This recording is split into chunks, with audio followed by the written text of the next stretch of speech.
I will call the meeting Monday to make a select board meeting for Monday, March 8th to order. And the first item is just to ask for any additional items that came up for the agenda. Paul. Yeah, you and I talked about this earlier. I think I'd like to, we're going to be talking about the listers under number 4, but I'd like to expand that into, what's the story about whether Lou is hired or not hired or how that's working, and build in some of the other things. And I think Lou and Terry are going to be able to address those for us tonight. Absolutely. Yep. That's an expansion of item number 4, which is kind of a catch-all of how do we move forward with our listers department or office. I've got a couple of things about the transfer station I want to talk about. Okay, I'll add those on. I also had a few others. So Tom, transfer station, we'll put you on the first.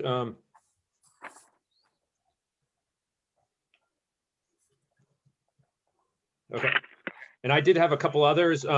Keith wanted me to forward along some information regarding the summer mowing. Karen had forwarded some information regarding the water sampling that Southeastern Vermont Watershed Alliance does regarding Pikes Falls. And then Jessica and I wanted to review some other transfer station information after our meeting that we had with the representatives from the Wyndham Solid Waste District. So those were my 3 additions. So Tom, maybe we'll put you on just leading into the, well, it doesn't matter. Wherever you want me, Greg, I'll go. Yeah, okay. I was just thinking link transfer together, but they're probably somewhat related, but not. Anyways, okay. So next item on the agenda is to approve the minutes from the February 22nd regular select board meeting. I'll make a So motion. moved. Second. I did have one item that I would like to see included is just no real change in the wording or in the minutes, but just to add the actual wording of the warning that we approved regarding the cannabis sale, the sale of retail cannabis sales. If we could put that in there, does that make sense, Sarah? Just to actually put the warning in there so when history comes around, they can see what we actually approved. What number are you talking about? So item number 5, yep. Oh, gotcha. To actually just include the wording of the warning. Yep. That Yeah, would that be my makes only sense. Well, we did put in here that it has to be done by Australian ballot. That was something we found out. Yes. So do you have a suggestion for the phrasing? Well, I don't literally have it in front of me, but what the wording was that we signed off on the wording for the Australian ballot vote. And just to include that actual wording. And I can't remember what it was. And it was my motion. And I apologize, I don't have it in front of me either. Does that make sense that we add the wording of the warning? Yes. Yeah. Well, the sentence that I have in here is Paul made a motion to warn the town on the authorizing or not the sale of cannabis. Covers the gist of it, but I don't remember the exact words. We actually approved this at a previous meeting, but it was only the fact that we're now setting an Australian ballot date. And I just thought it would be helpful to have the actual wording that we approved at our previous meeting. Hang on a second. I've got the old minutes around here someplace. Anybody remember when that was? Oh, I have no idea.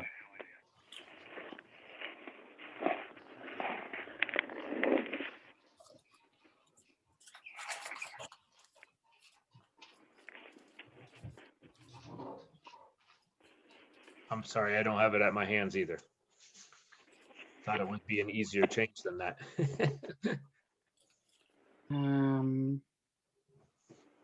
It was at the meeting on February 22, and it was item number 5. Yeah, that's the one we were trying to amend. Right, so Paul made a motion to warn the town on the authorizing or not of the sale of, it just needs to say on the sale of cannabis by Australian ballot. That's really, I think, all it needs to say. Is there Okay, some no, other, it's worded correctly. I just thought it would be helpful to actually include what we're warning by Australian ballot, to actually include the item.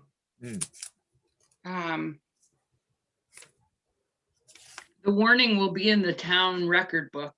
right, it's not, I mean, we can. It's what was circulated around before that. Ugh. Right. Well, Terry's right. It is recorded somewhere. I was Right. just looking for in posterity, someone's reading through the minutes and it's like, what the heck did they just approve? Yeah. But they can reference the Yeah, records. I guess that's my point. Yeah, except that the minutes are the records.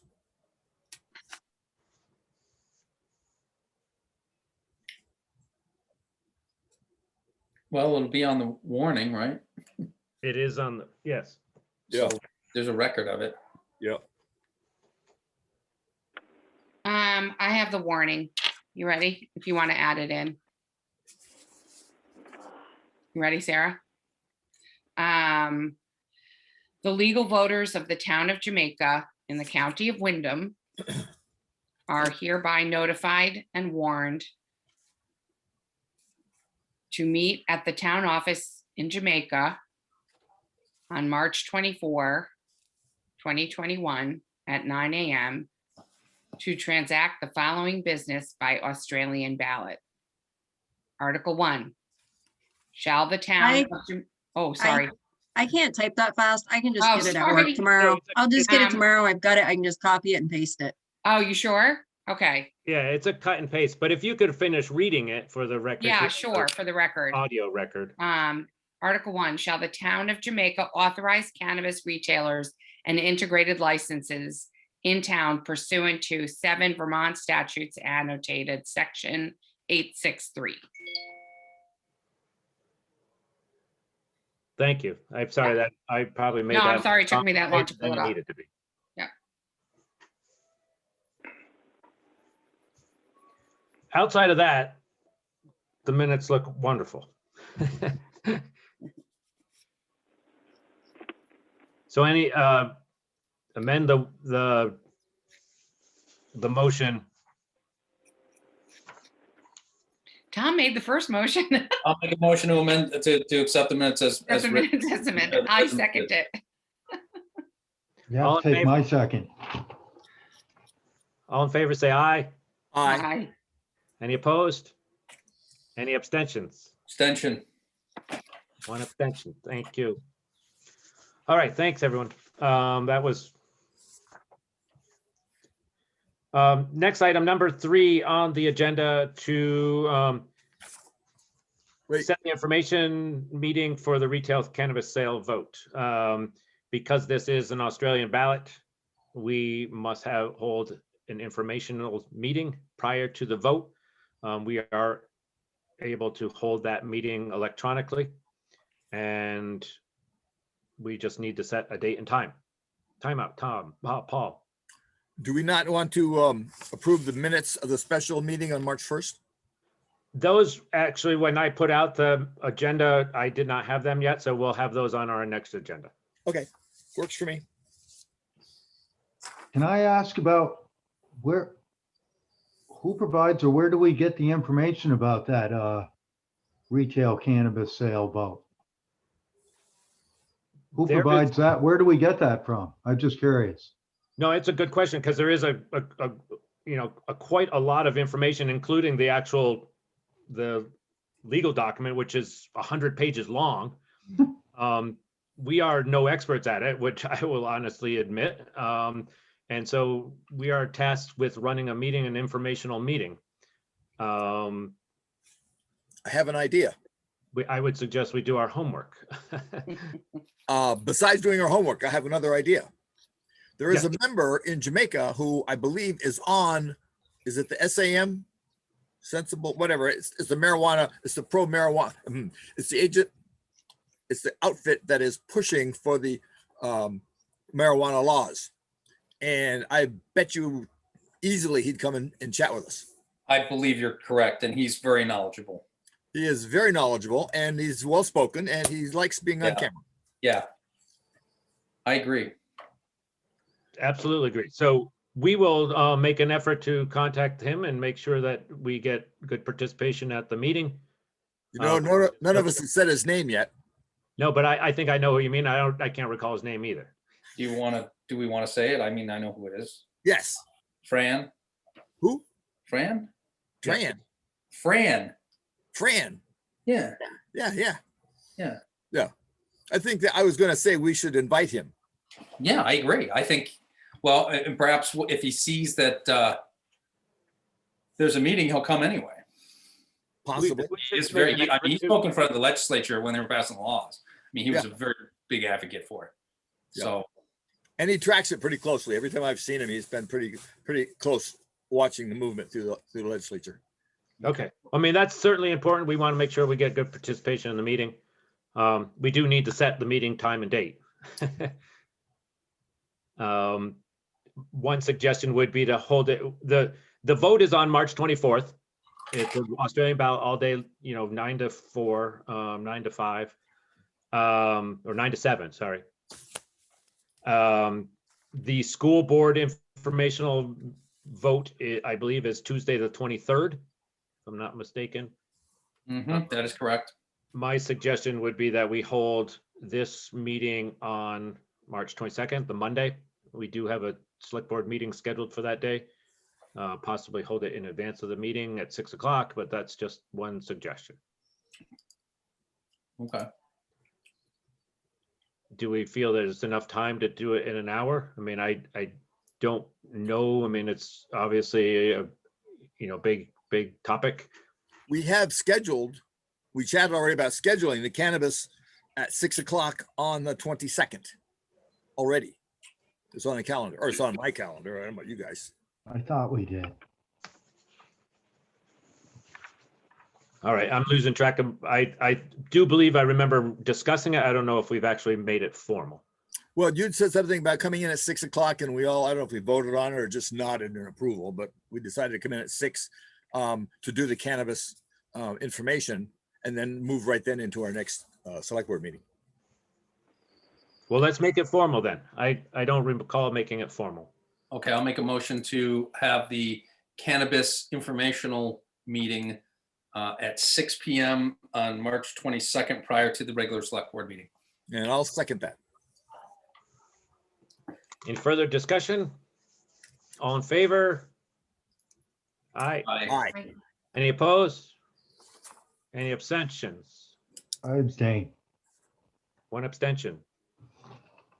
Okay, so we will get that meeting warned for 6 o'clock Monday, March 22nd.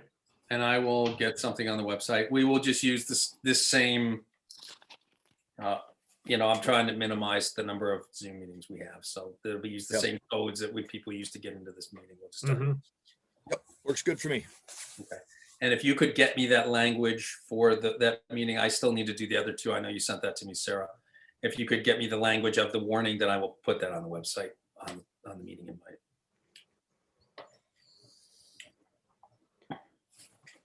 Okay, item number 4 on the agenda, update regarding the Board of Listers and the filling of vacancies. As we've discussed, we have several vacancies on our Board of Listers at this point. Lou and Terry have both offered to provide additional information on kind of where we're at and where we can go. I will defer this over to Lou, if that's okay, to kind of start the discussion. I mean, we basically have to get from here to there. We have an upcoming period of quite a lot of important things that have to be taken care of over the next several months. So Lou, I think if maybe you could just outline, I did share some of this information that or shared what you had passed along. I think it was very succinct and, pointed out each of the tasks that we need to have taken care of and how we can go about it. Okay. There are a couple of sort of impending things that we need to make sure get dealt with. The most important one is to have a grievance hearing. The grievance hearing is done at the end of May or early June. For a grievance hearing, you have to have one of two things. You have to have 2 or more listers who will hear grievances, or if you don't have a quorum, then you can hire an assessor, in which case I think it would be prudent to hire an EMC to do the grievance hearing. Usually they take 1 day. Usually they can all be heard in 1 day. Generally, it doesn't even take a whole day. But that is a legal thing that has to be done in the late May, early time frame. So my suggestion would be that at a minimum, at the warning for your May 1st meeting, you try to see if you can get 2 or more listers at that town meeting. And if you can, then we would have our organizational meeting afterwards and set the actual date for the grievances. If for some reason, and I'm not quite sure about the legality of all this, but if for some reason you don't get 2 or more people, you can then either appoint people who might be willing to serve, or you can then appoint an EMC, in which case the select board would set the date for the grievance hearing. That's the most important thing pending. The second most important thing is to do some kind of due diligence to determine what kind of new construction has occurred in the town during the last year. 2 years ago, we had a good system set up where myself and one of the other listers, either Barbara or Micah, went on the road and we looked at every single property real carefully, looking not only for new construction, but looking for any new sheds or any outbuildings or barns or whatever. And that took approximately, I think it was 8 days worth of work in order to do that. That was the best way that we came up with in order to do that process. Last year, because of COVID, I did it myself, and I did it in 2 days, but instead of looking for sheds and other outbuildings, I was looking only for new additions or something large, like maybe a new building or a new outbuilding or something like that. But anyways, it took me 2 days. I was not allowed by the procedures that were set in place by the legislature or by the state to go inside any buildings, but I was only allowed to look at things from the outside. And we made those changes as well as best as we could, and then proceeded along to the grievances. I was discussing this situation with Steve Clark last weekend, and he said he would volunteer to go with me if that was something that the select board wanted us to do. And we would go together. He would do the driving, and I would do the note-taking and the like. And it would probably take, again, 2 or 3 days to do that work. So my recommendation to you tonight would be to have the 2 of us do that. You do not have to I do not have to be a lister in order to do that. Obviously, Steve would not be a lister, but we can just do it as an administrative task. The other big thing that would come after grievances would be the BCA hearings. So whatever listers would hear the grievances, or whether it would be an assessor, would present the town's case to the BCA. And that usually happens sometime in July and August. Then there are some administrative things that take place during the course of March, April, May, and June. Those are things like current use, the homestead declarations, things like that. Those would need to happen during those few months. That's something that Terry and or Sarah could be trained to do, or that's something that an administrator could do. So those are the things that I thought were the most important pending things. Oh, there's one other thing too, by the way. That is, there's a thing called My VTax that needs to be worked on during these few months as well. And that My VTax is the communication between the listers and the state regarding appraisals and whether they're valid or invalid sales. And they look real carefully as well regarding the sales to see, especially the ones that are outside the 20 or so % difference between the appraised value and the sale value. Okay, thank you, Lou. And Terry, I apologize too, because Paul had called me late today and said that you had information to provide for this too. Some of it may be the same, but we definitely welcome your feedback. You're right in it every day as far as making sure that we're collecting the taxes we need and getting all the reports filed and all that kind of stuff. So I guess I'll ask you the same question, or ask the board will ask the same question. I mean, what do we need to be doing now, and what are we missing, and how can we get it all done, I guess? Well, I think that Lou pretty much covered pretty much everything. I mean, my concern was the going out and looking at the buildings and making sure that all the new construction was done before or as close to April 1st as possible. I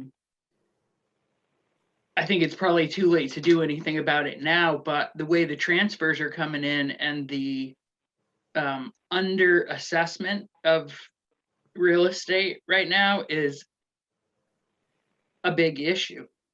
And I don't know, I mean, Lou and I had talked about this before to sort of look into the neighborhoods and see where the sales were taking place, but we're already at 93%, under assessed. And so when we get to the next point, we're going to be even lower than that, which is going to drive the school rate a lot higher. The more under assessed you are, the higher it drives the school rate. So I'm just concerned when people get their tax bills, they're going to go, so that was another one of my concerns, was the sales that are taking place now in town. Can I ask a couple questions? Maybe Lou is the best person. And Terry, was there anything else you wanted to share besides that? I just, based on what you No, said. you can go ahead. All I'll right. think while you're talking. So we don't have the same deadline every year for grievances, Lou? Yes. We do. Is it June 1? No, I think they have to be held by June 14th or so. So that's the hearing has to happen by the 14th of June? Yes. And when is the deadline for the listers to receive a grievance? The deadline is the actual time, Right. the day of the grievance at the closing of that particular hearing. For example, if we Right, set you the- can bring it up at the hearing. That's right.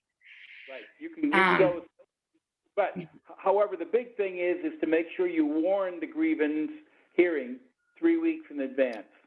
Okay. Okay, and so in terms of just sort of looking back in recent history, so we've relatively recently had our townwide reassessment, but there have been a number, as Terry said, a number of transfers.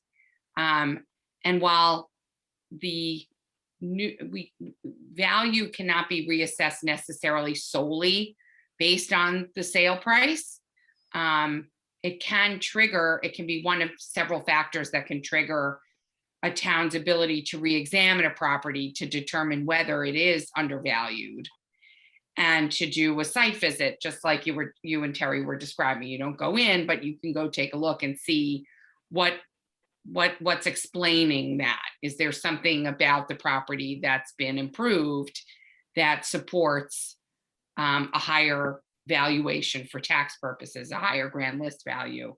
And I'm not an expert in this at all. It's just, I see it tangentially in my work. Does that sound right to you, Lou? And is that something, Terry, that you're thinking about? Like, maybe what we need to do is look at some of these transfers versus the grand list value and use that as a trigger for an investigation into whether a particular property or properties is undervalued. Is that kind of where you're going?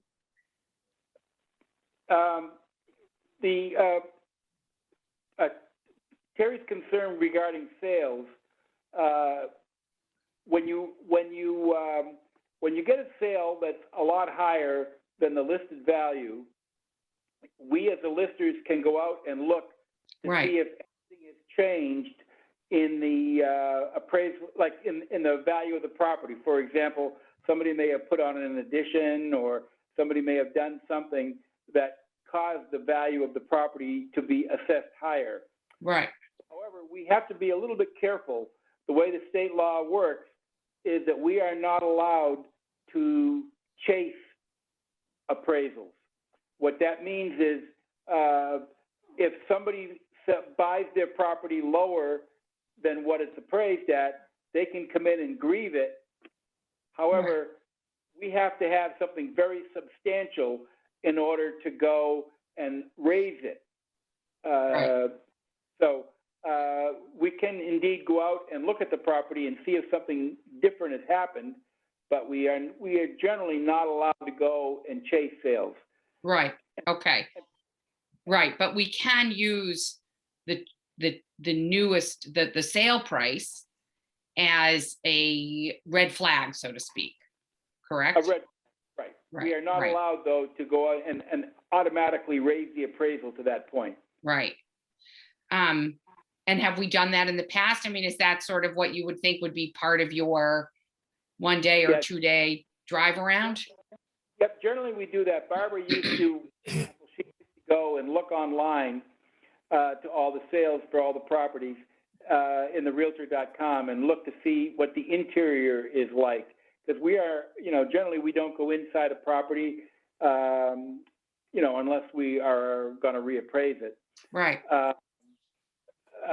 And so she has done a little bit of that kind of work to look to see if, for example, they're advertising it to be a 4-bedroom apartment where we only see it as 3, Right. or whether 4 bathrooms and we only have 2 bathrooms registered, or maybe somebody has 2 kitchens instead of 1 kitchen as a separate apartment.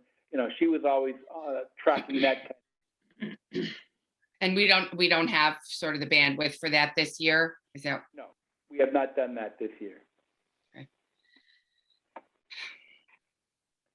So if I'm hearing this, I mean, this is, Lou, you're saying that that would be part of your drive around. You would obviously be looking for those, in your, not, those things that really jump out, like the big additions and things, and that would potentially trigger what Jessica's saying, that we've got some underappraised properties, undervalued. Right. Big additions, it's not hard to capture because we can see that something new has happened to a property, and we can usually capture it. What I do is I take the database with us. If you remember, we bought that new Microsoft Surface that allows us to take that database with us, and that's one of the advantages of having Steve drive while I do the work. Is I'll have that computer with me, looking at all the different properties, looking for new, looking to compare what I see on the database versus what we see live. But we can't do anything, interior wise. We obviously can't go inside anything. Right. And we don't have the bandwidth to use the substitute that you were describing, which is to go on to like the NARN listing and just see how it's described and potentially, you know, to do the functional equivalent of going inside by looking at how it's listed and how it's described and maybe some pictures, right? We just we don't have the arms and legs for that this year. That's correct. Okay. Terry, So I would say that, you know, some of that stuff could be done in our office if we were directed to do that. I mean, it's not like we have a whole lot of time, but there are times when we have, you know, some spaces that we could fill up going to look at houses online or whatever, which we could do. So my other concern is the homestead part of this. And there are a few properties that I know don't file homesteads, and I believe that there's something in the grand list that you can upload that says, these people should be filing their homestead. There's also one that I can think of that should have some rental property attached to it so that they don't get 100% homestead. They obviously rent part of their property, but they've been getting 100% homestead, which is just not fair to other taxpayers. I mean, I guess that's my concern, but. Yeah, what the process is there is that every time we download a homestead download from the state, we have a list of all the people who were downloaded, and we'll discuss it amongst ourselves to, you know, to see if somebody may have filed a homestead that maybe shouldn't have. And we do catch a few things like that. Obviously, Terry and Sarah have a lot more knowledge of the people who live in town, so that might be something that that they could help us, you know, help with during this process. What happens is if we see an error, we then file with the state a disagreement, if you will, and the state will then investigate it. When we've done that usually 2 or 3 times a year. We generally don't look for business use versus non-business use. We're looking more to see if somebody should or should not file a homestead agreement. Well, I think business use is just as important as filing the homestead, because. But unless we know who that person is and what they use their home for, it's hard for us to be able to do that. You would probably have more insight into that than I certainly would, or other listers in the past. okay. So there's only one more thing, I hope. And that is, you're talking about hiring somebody to do grievance day. And since we're a week into March already, it just feels like the time is sort of flying by and nobody's making any decisions about what's going to be done. And I know that there's a lot of unknowns to this because of when town meeting is going to be, and you know, the charter change, and there's just a lot of unknowns. But I don't want to get to the point of, you know, appraising and making changes, and then all of a sudden we don't have anybody to kind of do that work or do grievance day. I mean, I don't know, Lou, if you saw it, but there's already a grievance in your box in there. I had made a form. I took a form from another town and put our name on it, and people have to fill it out because people are calling already about grievance day. So yeah. So one idea that I know Lou had talked about before is, I mean, we are obligated to put we still have to seek elected listers. So on our town meeting warning, there will be seeking of listers, and, you know, it will either get some or we won't. If we do, they will have to move quickly to post the timing and everything for the grievance, and that may not be really possible. I mean, it's an, if we get a quorum of listers, they hold their organizational meeting, they set the date, we may want to act now, and say that that's you know, like Terry said, I mean, we just to get some things more lined up, that we get that set up and hire that task out, which we legally, I believe, are able to do because we do not have a full board of listers now. And on that same note, to hire, you know, somebody to go out and do the appraisals. That's part of what we need to decide on tonight, I guess. I mean, I would say we obviously need a board, we need to post for the board of listers, but in lieu of having them now, no pun intended, that we actually move forward with some of these, you know, assessors and appointed hired positions. Paul. Real quick question for Lou. Lou, do you know if NEMC is interested in doing this? Have you talked to them about that? Yes, I did talk with them about that, and they would be willing to do that. Do you have any sense of the cost? Yes. If we're just talking about this year, we're not talking about the future yet. Generally, it's about a $500 a day bill for every day that they spend with us, and it would take them one day to hear the grievances, and depending upon how many there were, it might take another day to make a decision regarding the each individual grievance, and then produce a what's called the minutes of the meeting, which would have the results of each grievance. So we're probably talking 2 days of work regarding the grievances, and then assuming that 1 or 2 or 3 people wanted to take their case to the BCA, they would have to be the one that would present the case to the BCA, and generally you would have a couple of hours worth of preparation for each case. So I think we're talking really about 3 days worth of their time if they were to be the ones that did it. Now, prior to the grievance itself, would they be interested in doing the assessing part? They certainly would. However, because we're we do not have zoning and we do not require people to register,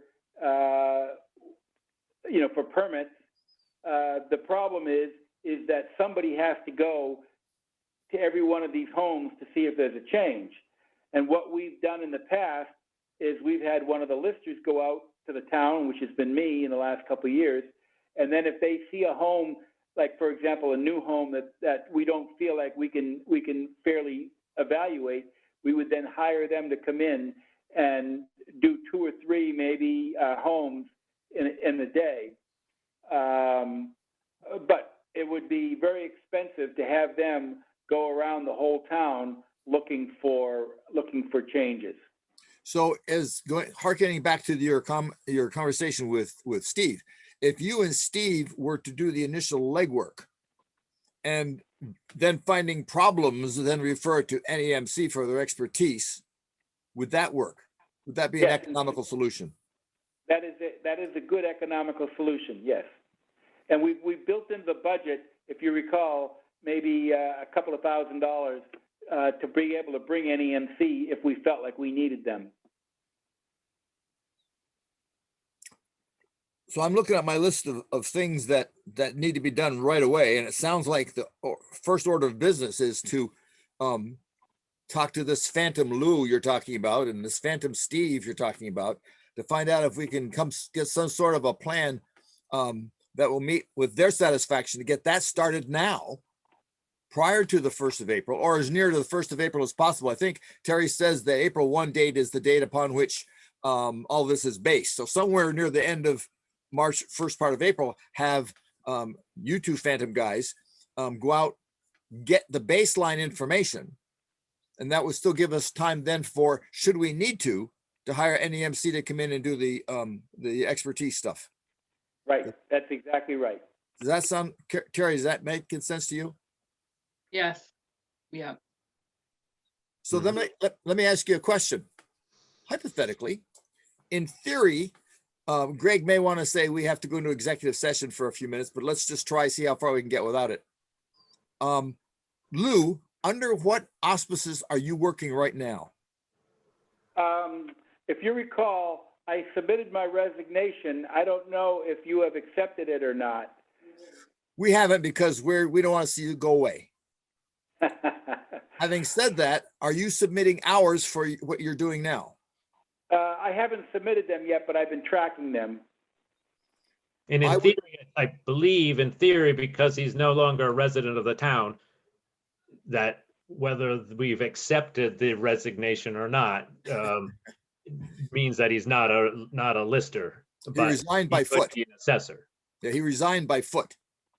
Yeah, But nonetheless, he could be an assessor since he's out of state. absolutely. I would recommend that that we hire Lou.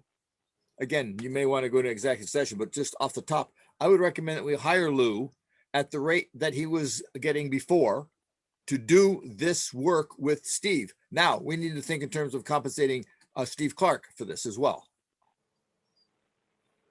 Right. And Was that a motion, Paul? Not yet. I'm trying to just talk it through. I could go either way. I mean, obviously Lou's, the listers that's public information, but if we feel, I'll take in, if someone feels that we should go into executive session to discuss the other monetary aspects of this, that's perfectly fine with me. Am I hearing any of that? I'm looking for the fudge way out in that he, at one time, when he was doing this before, it was a public official. He worked for the town, and because of that, his salary was public at that time anyway. That's what I would say too. Exactly. Right. We're just continuing that so we can avoid the hassle of going into executive session, because I don't think this conversation is going to be detrimental to anybody at all. I agree with that. And I Right. think just pay Steve the same then, or whatever rate. A And standard mileage. and mileage. So we're looking for a motion, Sarah? I would make a motion that the town of Jamaica hires Lou Brusso and Steve Clark to conduct what's the proper phrase, Lou? Business of the listers as an. I'm thinking about that particular, It's assessment. the activities to prepare for Yeah, grievance and for potential reevaluation of home values in town. Second. you think, let's simplify a little bit. Just say, get the work of the listers and assessors. I'm not sure I wanted, I would recommend that we limit it to what Lou has just described. Yeah, I guess I'm worried And- about using the word grievance before we actually have anybody grieving us. Let's talk We about- already have one in the Oh, that's right, you have mail, one. so. Yeah. Well, in preparation, we can loosely say in preparation of, whether we have any or not is. Is You this can are we- call it field work. field work? Yes, that's a good word. And this is preparation for the, April 1 field work. there you go, good. So my motion now stays we hire Lou and Steve to conduct the field work in preparation for the April 1st grand list deadline. Is that accurate? Does that make, Jessica, does that sound right? You don't even need that, I don't think. Yeah, Do we want to put in there the compensation too? we definitely Right. should put in the compensation and just say, field work in anticipation of potential revaluation Okay, of certain You- homes and Assessment, preparation for grievance. come back again, Lou, I couldn't hear you. yeah, the correct word is assessment. as opposed to valuation or Okay. appraisal Okay, so reassessment or just assessment? assessment. Okay. Thank you, Lou. Period. Both individuals to be compensated at, Lou, what was your rate? Terry, what's the rate? The current rate. Current lister's rate, yeah. Yeah. The fiscal year Current 21 publicly current rate. available rate, yeah. Okay, the current rate, It's approximately $18 an hour, but I don't know for sure whether it's $17.90 or $18.10 or what. at the Just current whatever rate. the current rate was, I think, as generic as possible. Yeah, Mhm. all right. So Sarah, did all that make sense? I'll Oh, second the motion.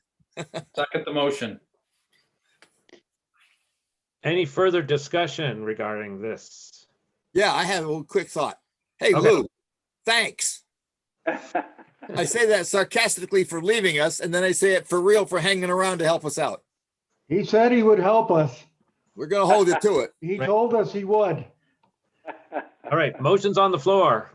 All in favor, say aye. Aye. Aye. Aye. Any opposed? None. Thank you. Thank you, Lou. No. Thank you, Terry, for the info. So You're one welcome. quick, before we leave the topic, this is for Terry and Lou. What loose ends do we need to address before town meeting? That we haven't, we've got the grievance hearings, if we need some, NAMC would be able to respond to that. We've got the, Do, looking for the exploring the new construction. We could just cover that. Is there any other loose end that we neglected to cover in that motion that we may need to address?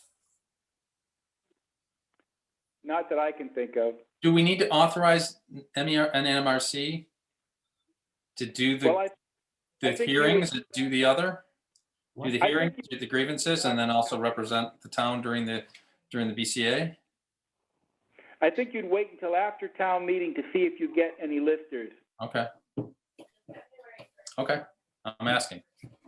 Will they be doing But any of the we have- assessing after you've gone out in the field? Possibly, if we find some homes that we don't feel like, that I don't feel like I can give a good description of, then we may ask them to come out. So do we have, Terry, do we have a running contract with NEMC that we've fallen back on in past years? No, it's just been on a yearly basis. I mean, they're just hired when we needed them. The contract was only for the reappraisal. So do we anticipate any difficulties with calling them up ad hoc to do this? Well, Lou already said that he talked to him and they were fine with doing it. So that was my concern, was that we would get to a point and ask them and they'd say, nope, sorry, don't have time.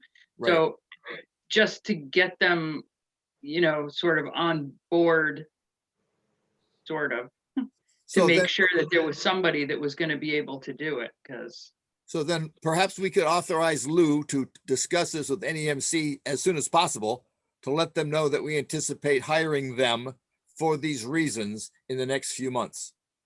The Okay, I potential will of hiring them. do that. Say again? I will definitely do that.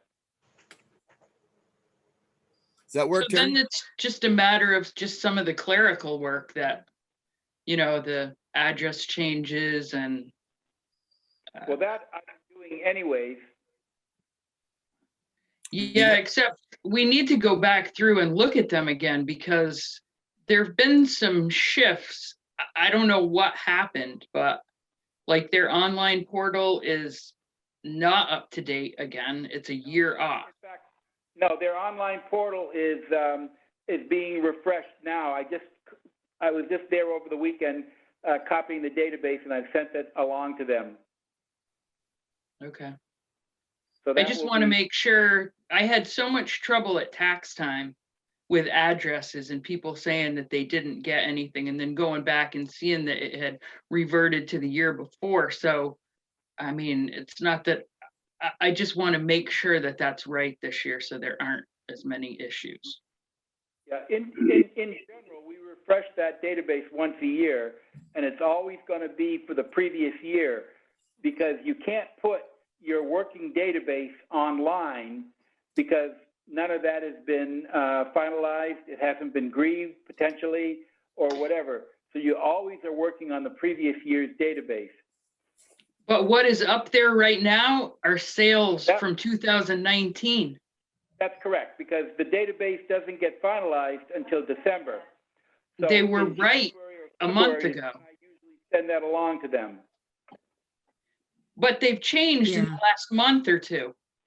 That It whole, was very up to date, and I've noticed in the last month that they're going back, and there's one specifically I knew was under Wells Fargo Bank because it was in the previous names. Well, it's back in the previous owner's names, and I'm like, I know this is wrong. Like, a lot of them are like, I think, but this one I'm certain changed back. You'll have to Shoot. show me, because I don't see how that would even be possible, technically to have that happen. But I will check that out. If we can go over that tomorrow. But I'm going to be sending out a new one to them very, very soon. It's ready to go. Yeah, if you guys could jump into that tomorrow, I mean, we're not gonna solve it here, but to figure out what might be going on. I mean, I don't know much of what's going on with the data side of things, but definitely look into it. Even their database crashed and they had to restore an old one or something. You never know. Just double check with them and say, hey, what's going on? Yeah. Yeah, I'll look specifically at the one you're talking about. Good, very good. Thank you. All right, great, thank you. Thanks, everyone. Okay, on to item number 4, all the heavy hitters here. Just an update. Great. Before yeah. we go, this is Yeah. off the record. I mean, it's not on your chart, but let me ask really quickly. We don't often get Terry's presence here. Terry, is there anything else that you need to tell the select board while you have this opportunity? Or we can put it on as an agenda item if it's gonna be such a thing. Yeah, it's I not. don't know if we want to hear all that. Right, we better have a special meeting. Yeah. How about just a thank you? Thank you, Terry, for being here. I can't think of anything. Did I say something to you that makes you think that? No, but I just know that this thing is so complicated for me to track it. And it seems like we almost have things going in the right direction. I'm always afraid that the light at the end of the tunnel really is a train coming at us. Yeah, well, No, maybe, I think that was it. oh, go ahead, Terry. I just am most concerned because there are solid dates. Yeah. That you have to, follow. And I'm just tired of people screaming at me at tax time. So the more I can get done and fixed now, the better off I'm gonna be in August when the bills go out. So this is the major thing. Good. Thank you very much. Thank you, though. Thank you. Great, thank you. And you're always welcome to come back. It's I Terry. know. Yeah. Okay, item number 4, just update regarding the, no, we're on number 5, sorry. Yeah, good. Moving right along. The notice of hearings for the proposed town charter change. At our special meeting last week, this is just more informational purposes. We had set the hearing dates for the 1st of April and the 8th of April. We do, what's come up since then, to just to make the point, is that the town charter change does need to be done by Australian ballot. So it will not be from the floor. Terry and Sarah suggested that that we hold that Australian ballot on May 4th, which is the Tuesday following town meeting. Couple of things that does for us. It's within the window of the warnings and the timeline that we need. It also allows the actual town meeting to act as our information meeting. So that was just being thrown out there that we need to set a date for the Australian ballot for the proposed charter change. The hearings scheduled for the 1st and 8th are set. Paul, So are we saying that instead of voting on it at the town meeting, and I'm asking, the town meeting, an Australia ballot would have to be a full day affair like we do for the regular? Oh, yeah. yes, exactly. And it was suggested that we not have that on a Saturday, not have it at the town garage, all those other things, and that we have an independent date or independent Australian ballot vote on a different day when it was a little bit easier to administer. So how then does that change the warning that we already have published? Because we're warning the vote for the town meeting. Does that not change the warning? The town meeting warning has not been published. Okay. Yeah, So, the only thing we've warned is the notice of the hearings. The charter change actually are proposed to be voted on at the Saturday, May 1st annual meeting. Oh, we could change that. Good, yeah. I think at your first hearing, you can make any changes that you want after that first hearing, from what I read in the statute this morning. And that was something that Nick said too, because there are some other things that we may want, I mean, that's the purpose of the hearing, is to hear anything that should be changed in the proposed amendments. And there may be some other items that come up. so at that hearing, we will then alert everyone that we're talking about doing it the second Tuesday in May. I beg your pardon. the First Tuesday First in May. Tuesday in May. Yeah, all right. I can live with that. I just was thinking in terms of what we've already warned people, how that phrasing went out. Okay, Yep, good question. Yeah, and it seems like I talked to Nick, I mean, running up a nice tally here, but talk to Nick at least once a week or every 2 to 3 days to make sure that we're doing this right. It is a kind of a big process that we're talking about. So I'll take a motion to set this, our Australian ballot date, For April the 6th, May the 4th. huh? May 4? Oh, 30 days after. I'm looking at the wrong month, May 4th. Never mind. I'll second. Tom seconded. Any further discussion to that date? All in favor? Aye. Aye. Aye. Any opposed? None. All right, there it is. I will stay in touch with Nick, just make sure we walk through each step of this correctly. Okay, so item number 6 on the agenda, Tom brought forward to discuss extending the license of the town hall Wi-Fi hotspot. Right. If you remember back a year ago, we got a hotspot from the state. And they bought a 1-year license for that. It's Meraki is the brand name. It's a Cisco product. So I got a notice that our license expires in 90 days. And I contacted Rob Fish, who was the person who we coordinated that through. And he said, well, actually, the hosting town is now responsible for the licensing. So if we choose to continue to have the hotspot at the town hall, then we will need to buy licensing. And I sent some pricing out. I think it's $180 for 3 years and $270 for 5 years. I would recommend the 5-year because then we just buy it and we don't have to think about it for 5 years. Do we have any sense of how many people have been using this or how often it's been used? I haven't looked at it for a while. I did last summer, and when the state park is there Yeah. and open, there are quite a few people who go up and park their cars out front and use it. Okay. There's also, to keep in mind, there's also the one that I installed at the town office that doesn't have any licensing charges because that's not how I did it.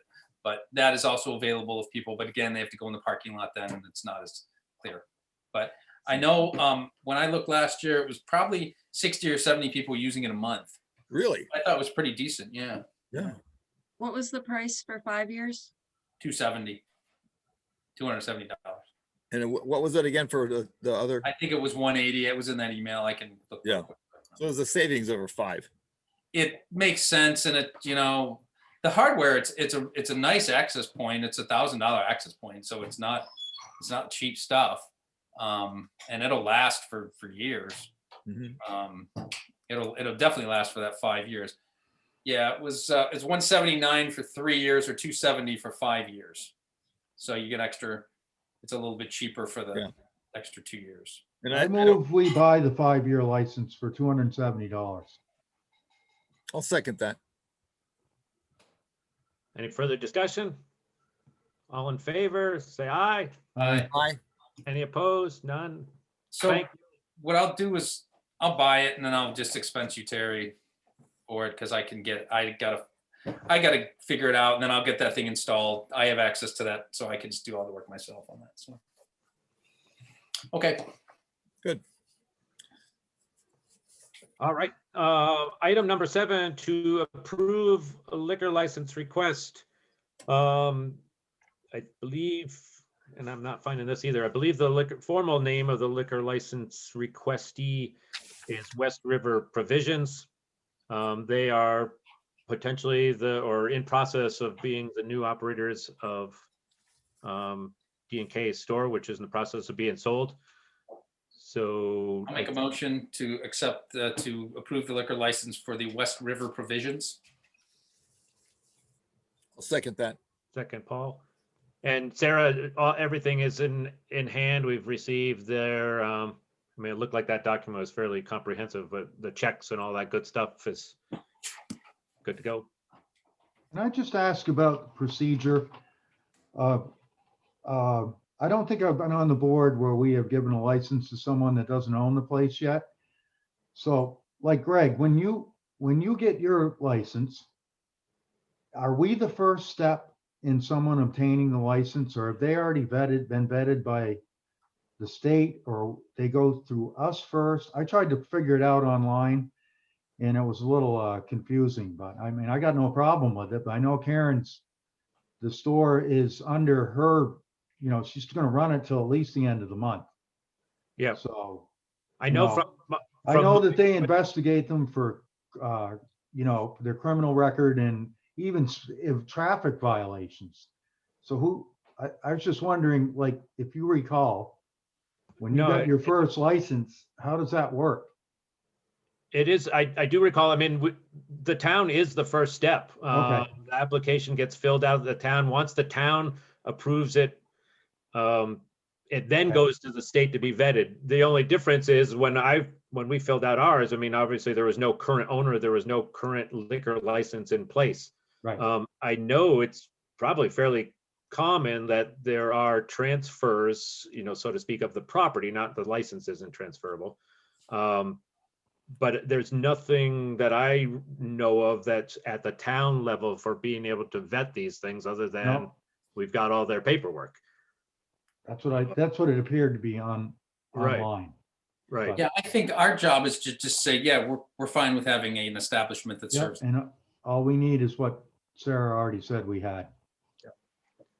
Yeah. That's That's all I had to ask. It's a good question though, because it is kind of it's a little different. Okay, motion is on the floor to accept the liquor license. All in favor? I, Aye. Any opposed? None. Okay. And they will off to the state. So we'll now go on to 7A, B, C, and D. Tom, I'll throw you in there. Yeah, I Transfer- had a townsperson come to me today and about the transfer station, in particular that the swap shop is a mess again. After we had talked about cleaning it up, it is messy and it's not being maintained adequately, in their opinion. And so that's the first thing. The second is that the cans is the returnable cans. After Gary passed away, he's not picking them up for the school club anymore. I guess some other organization is doing it, some sort of humane society out of New York or something is what Dan had said. And it still says Jamaica School on it. So we should probably make sure that stays up to date because people should know, that it's not going to the Jamaica School Club, that it's going somewhere else. So minor stuff, just giving you guys feedback. That's all. Yep. That, maybe someone should go up and check out the swap shop and make sure that it's being maintained. Because we talked about that and we talked about, keeping it cleared out. I know winter's tough when it's icy and cold and everything else. But like I said, I heard a complaint, so that's all. concerning those bottles, who decides to change it from the school to some humane society in New York? But what That's happened just is a question. Just a when question. Gary had been collecting them for the school. And I believe they had continued to do it but for a few weeks Dale, after and weren't able to. And they said, we can't do it anymore. Right. This was after Gary West passed away. Dan was the one who kind of just kept his eyes and ears open up there to look for somebody else who was interested in doing it. Someone stepped forward and I said, I just said, perfect, with somebody that was taking Okay. care of it, because it's been troublesome to try to find somebody who can be there on a regular basis without them. I mean, they need to be taken away once a week almost. well, it was overflowing fairly badly today. I wasn't up there and didn't see it, but this person told me that. So just Yeah. overflowing, and it looked like no one had picked them up for quite a while. And then you got all the mud from all the snow melt, and it just was messy up there. So Yeah. It It's, seemed to be pretty good for a while. I mean, at least the bottle part. I mean, Yeah. if it becomes an issue, they can go into the bin and it'll bring our assessment down 5 cents at a time.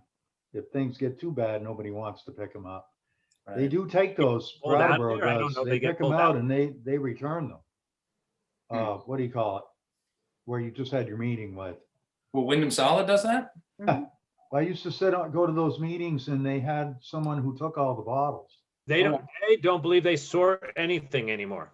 They Oh, don't. Yeah, boy, there's a lot of money that goes in there. right. Peak in there. There's a lot of nickels. Yeah, and I believe it's just a cost to us if they go in there because we pay the weight, and I don't think there's any Oh, I didn't know that had changed. My any money bad. coming back. Okay. So it's a positive thing for us. I mean, as long as it can be managed, I mean, it's a positive thing to get those out of the waste stream, but also that we're doing some good for some organization. But Sure. That's okay. whether or not that organization has all of a sudden stopped, I don't know. I haven't talked to Dan in a week or so. So Okay. I was just curious. maybe they're picking them up tomorrow. I have no idea either. Could be. I don't know. Yeah. But the swap shop's definitely more of a concern. That it just, I guess I kind of a little bit concerned that it seems like the process has fallen apart again. Well, I mean, and we talked about putting stickers on stuff and having it, it's a lot more to manage if he has to sit in there and say, okay, what stuff do you have for the swap shop? All right, it's week 1, I'm putting a purple sticker on it. You can put it in there. Or, nope, I didn't put a sticker on that. You can't put it in there. And you got to put it in the dumpster. And then, at week 6, you go and you take all the purple stuff and you throw it away. I mean, and week 2, you put a yellow sticker on, and week 3, you put an orange sticker on, and whatever. And I mean, so that's you always definitely- know how long things are in there, and when they're aged out 6 weeks or so, you figure no one's going to take the stuff, and you get rid of it. I mean, that's a process though, and it takes a lot of time and work to do that, but that would maintain it. Yeah. I don't I know. think I think we were, I mean, I'll go out on the record to say we need to mandate the process. It hasn't been picked up on a volunteer basis. I'll say for a past board member, we were fortunate when Judy was keeping an eye on that because I think she went in there and, ran Absolutely. a really tight ship. She just put a lot of time into it. I'm Yeah. not saying that's what we should do, but that's why we're having a problem now, partly. Right. Right. No, I totally agree with that too. Well, Well, okay, thanks for the feedback. that's all. Just giving you some feedback from the town. Yep. So next item, Keith came to me just with an update on the summer mowing and looking for getting kind of the consensus of the board. As people know, it's been difficult to find a contractor to do the mowing, the summer mowing of the roadsides. And if and when, and we do find somebody, a lot of times we're at the mercy of their scheduling and it gets done late or things like that. He has found a supplier that will rent the roadside mowing tractors. I mean, they've probably been out there for a while, but it's at a rate of approximately $2,500 a week. He estimates that just kind of picking and choosing the problem areas that it would be only a couple of weeks time. And he wanted to just get our, I don't think we necessarily have to approve it, but he wanted us to get a kind of our consensus that that's the way we want to move. And that he'd get it scheduled in more for mid-June to early July. Paul. Is that with operator or without? That's without operator. That's us, That's us. our road That's crew. right. Yeah, Well, We before, I want- didn't think they wanted to do that, but well, we're gonna step out. He came forward. I mean, Keith didn't speak to that. He said it would take a little bit of time to get the person trained to run the rig. But it sounded like he was more than willing to jump in as far as that level goes. And maybe it's just for the course of frustration over the past few years, finding Right. somebody else to do it. And hearing the concerns of us in the town that we wanted it done. So I don't know. We'd also have to make real sure that there's insurance coverage for Mhm. that sort of stuff, whether it's covered by the owner or covered by us, the operator. Because that's easy to damage that stuff on the side of the road, especially if you just learn how to do it. Right. I'd be all for that because my understanding was that renting it or subbing it out or hiring someone was almost about the same amount of money. Is that true, Terry? Do you recall if we looked into that? Well, if it's only gonna take them 2 weeks at 2,400, you're talking 4,800. Right, And that is way cheaper than what we were paying. I mean, the last time I think we actually found somebody to do it 2 years ago, it was 6,500 then. and So I- years right. the only thing I will say is the added cost is gonna be, I'm sure we will be responsible for repairs if it breaks down, so. There Right. will be that, but, Well, and they I know, believe our insurance will cover. they know where all the bad spots are and where No, the yeah, they sand can log piles the are. spots. Yeah. The Sand That's piles. it's gonna come. I'd make a motion that do we need to do that or do you just want Keith to do it? I don't think we need to make the motion to do it. I mean, fits into the operating budget of the road crew. I think he just wanted to bring it forward that's where he was moving and moving in that direction. And bear in mind, last year, I don't believe, correct me if I'm wrong, the state skipped that on, they didn't do roadside trimming last year, and I wonder if that's on like Route 30. I know we don't do that road, but, They did finally do it towards the very end of the season, Oh. because they did it out here on Route 100. okay. Yeah. Yeah. Well, I wouldn't be surprised if that fell by the wayside this year, but we'll see. Yeah, I think Well, the big benefit is the timing But of that's it, not- get it done sooner. And Yes. it's less time just because they know where to go. Well, And trying to, and go ahead, Paul. Well, I was just gonna say, part of what went wrong last year was the early phases of the pandemic and nobody knew what anybody was doing. Right. So a lot of things were thrown somewhat, pardon me, by the wayside. That is what we want to mow now is the wayside. So, I mean, and the other piece too is, when we talk about poison parsnip mitigation, which brought up last year, can we get the timing where we can potentially cut those plants down before they go to seed? Ooh, good point. Good I've point. cleaned Oh, up, it's a little I've bit cleaned too, up right. Water Street, this section of Water Street. I try to go down towards the park. If I see one, I'll cut it out and burn it or throw it away. But not burn it, I throw them away. But they're out there. And if you look at Route 30 where they didn't mow, those things exploded last year. Yeah. And there's going to be a lot more out there this year. So just something with their timing things, maybe I think those things go to seed in July or end of June, try to Yeah, get out that there. was the part of the reasoning too, we talked about, just to get it done a little earlier, kind of at that peak of the growing season before they go to seed. Yeah, okay. Okay, that's, I guess, more for informational. So next item was Karen brought to my attention that she had heard, I don't know if she heard it through the ANR or through the Southeastern Vermont Watershed Alliance, but basically the ANR determines what waters are tested each year for E. coli, swimming holes, things like that. They then push that down, or some funding gets moved around that, and the boots on the ground would fall to the Southeastern Vermont Watershed Alliance, and they were, I don't know if they were suggesting or proposing that Pikes Falls fall off the list. And Karen felt strongly wanted to bring it to the board that that's an important asset for the town. both recreationally and certainly wouldn't want the health of it to be jeopardized. So she was seeking that the select board authorize a note to Southeastern Vermont Watershed Alliance that we strongly recommend that they continue testing Pikes Falls. I did not see any reason not to make that effort, but it was something that was, since it is a board letter from the board, that we should bring it up. I'll make a motion that we should send the A&R a letter saying that they should continue to test Pikes Falls for E. coli and other bacteria, whatever the standards are. I'll second the motion. Yep. Who's sending it?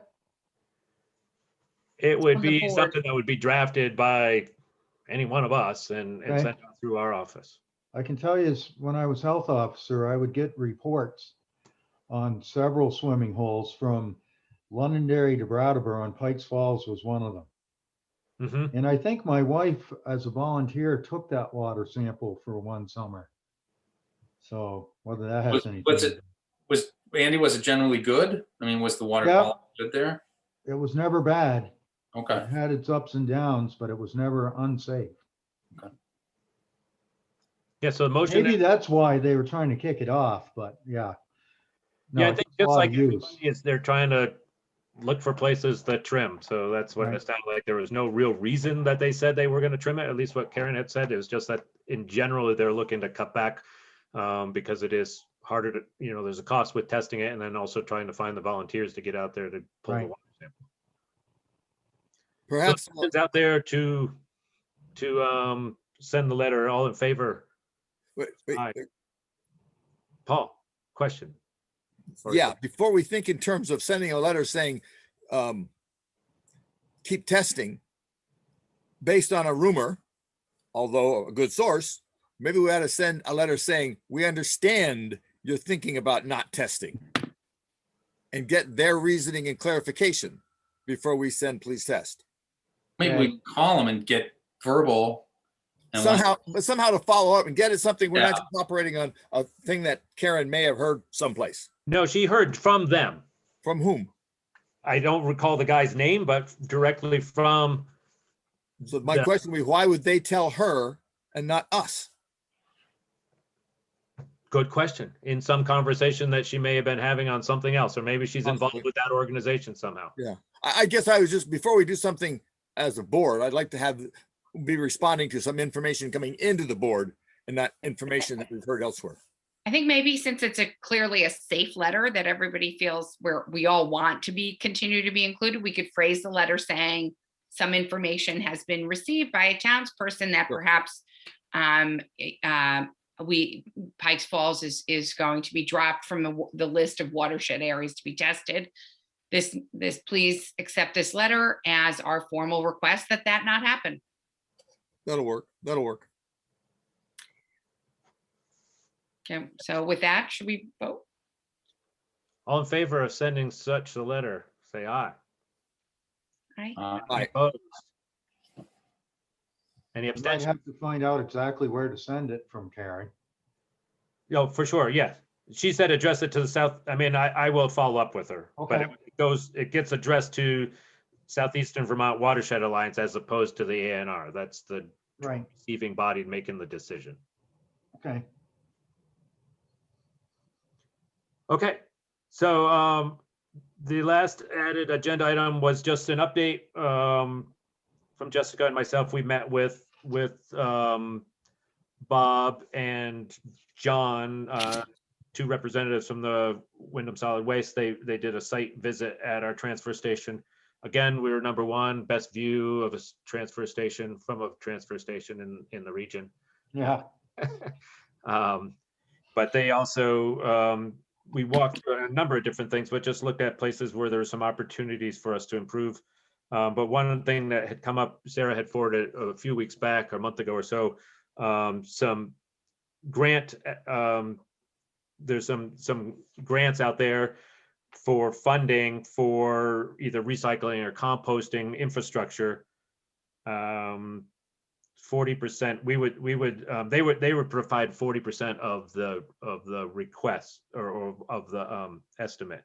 So Jessica and I were kind of brainstorming some ideas when we were there of what we could do, and it come up that we could probably improve on our recycling capture by covering the just like we have the other bins, we have open bins there now, but covering those and possibly even adding a third single source just for cardboard, which does have some value. And Bob had said that they would, we'd have to pay trucking, but that would be no cost to us to get rid of the cardboard, where now we're paying to remove our recycling. So we saw there is an opportunity, some cost savings, and also improving our flow. And we wouldn't have the added weight of transferring ice and things like that. By not having the covered containers that we have now, what the doghouse containers, some people are condos, we're not able to compact them on site. And a lot of times Keith will come up and press the construction debris or the metal. We could be doing that with the cardboard to better maximize our hauling costs. So Jessica volunteered to take on drafting a grant request for those, but we obviously wanted to run it by everybody. I know it's kind of we're not going to get too detailed into it right here, but wanted to hear people's thoughts on that before we get moving on it. Well, I'll just add quickly that they're the sort of the feeler out for the grant. We do need to file something by Wednesday. It's not a definitive commitment to undertake the project, but it would be a request to be evaluated for the grant. So what Greg and I had talked about, assuming everyone's copacetic, is to draft based on the format that we were provided by Bob Spencer and John Fay, who were super helpful. They've themselves have not surprisingly submitted a number of grant requests under this program. So we're basically going to use their format, and it would be to just as essentially as Greg has just described. We have structures in place today over the main area. We also have separate kind of open air covering high wooden structures that are over the metal and the contractor waste areas. So it would be to create another one of those over the whole recycling area where it exists now, and potentially to buy some to get our open containers back that are at various locations now, that we've talked about at earlier meetings, and potentially obtain one or two more. So to create a covered area then for the recycle area, and possibly an additional covered area for a separate cardboard receptacle area. So have I said that correct? So it's the two coverings and potentially some additional containers, open containers. Paul. I have a question. I understand what you're doing as far as what we've got on board, but are we moving into a no separation? I mean, a commingled system? We right now are in a commingled system. We haven't basically, any recyclables can go into any of the bins. We haven't untrained people, so to speak, to say, don't put the glass in there, put it over here, because everybody's been doing it that way for a long time. The upside is it does allow us a little bit easier management of it all, so that if one container is full, we can move into the next. I mean, and it allows us to, I think, educationally, it allows us to be able to separate the cardboard in one. It's an easier step as opposed to starting over again from full commingling. But that's something, I don't know that Casella did it that way, or if that's something that Triple T does it that way, or but basically all of our stuff can be commingled. So right now, somebody comes up, they put in cans, bottles, and cardboard in the same container. Yes, but they just don't know that. Gotcha. I got that part from what he just said. Yeah. We're keeping it a secret. But my question is that what Wyndham Solid Waste likes it separated? What do they care? Like how it gets down there? That's what it sounded like. They only care about the cardboard basically because they have a market for it. Mhm. Okay, so that's they the- like it That they do separated. take separately. Well, they like the cardboard separated out, Andy, not necessarily the rest. No, that's what I mean. Yeah, yeah. Okay. And they don't sort anything at their facility anymore. Right. Other than they do I didn't some think so. private collecting of cardboard for some larger, like businesses and things like that. Well, one way or the other, I think this all sounds great. We need to cover that cardboard because Agreed. if it gets rained on, aren't we Oh. paying for the weight? Yes. So that has to be covered Yes. either by, one of those plastic things or, Lou kind of was behind, he engineered those, the first ones we got over the compactor with the ones Jessica was Right. talking about. So, they were a Right. little bit of money, but they certainly were worth it. Right, Yeah. and then another potential way to save money, Andy, on the total cost is if, to what extent excavation and preparation for installing the coverings can be done by our road crew in whole or in part, could also save us some money. So it's an idea. We have to test that out, but that's a potential. Yeah, so we're still working on some cost side of things. I mean, the other flip side of having those covered containers that we have up there is, someone throws in 8 large boxes and doesn't break them down. Right. The Right. container's full and it weighs 100 pounds instead of 10 tons or whatever. Right. So that's kind of just a work in progress, I guess. I mean, it kind of came up pretty quickly, but I think there's a good opportunity here.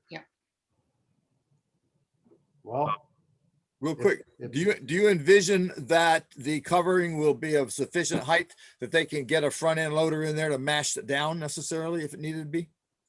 sure. I would envision that, yeah. I mean, it would be approximately the same height as what's on the other ones. Okay. Yeah. You do need to be able to get the container in and out of there too with Yeah. the truck and whatnot. Yeah. Both Bob and John were pretty, clear that it needed to be that height. Yeah. Okay. It still effectively covers the Sure. containers. Okay. Sounds good to me. That's all I had on that. Yeah, we'll see. Yeah. Fingers crossed. Yeah. Yeah. Good. Yeah, and they independently of this, they are doing some analysis on our costs and our fees and things like that too. So hopefully we can see what's going on there, maybe tweak some stuff. Let's see, we're into the home stretch here. Just quick items on the agenda to review the timesheets. I looked at them real quick, but if everybody could go run in there, look at the pay orders, and let me know if there's any questions. Otherwise, I'll go down into the office in the next couple of days. Do we need to sign a liquor license or 3 of us? We would. No, I contacted him about Greg's because I couldn't have Greg sign his and I only had Paul sign it. So I contacted the liquor control and they said, as long as I send a copy of the minutes, then that's sufficient. Okay, Aha. I can sign it if I have to. I love signing stuff. Well, and I'm around too, guys. If I know this last week you needed those warnings signed, I'm generally working from home. So if you need stuff signed, I can come over in 2 minutes and do it most of the time, just to let you guys know. I know I think they said Paul was running around trying to find Andy. Yeah, I was headed up and he brought it down to me. Yeah, so I'm around too. Okay. So just let you know. And if I'm not, then I'm not. But most of the days I am. All right, that so be it. Unless any public concerns or any other concerns. Motion to adjourn? Any second? Second. I don't think we need the second but we're all good. They don't at Wyndham Regional. I No, mean, they're out the door before Tom even gets it out of his mouth. okay. Oh my, bye. All right, good night. Thanks, everyone. Night.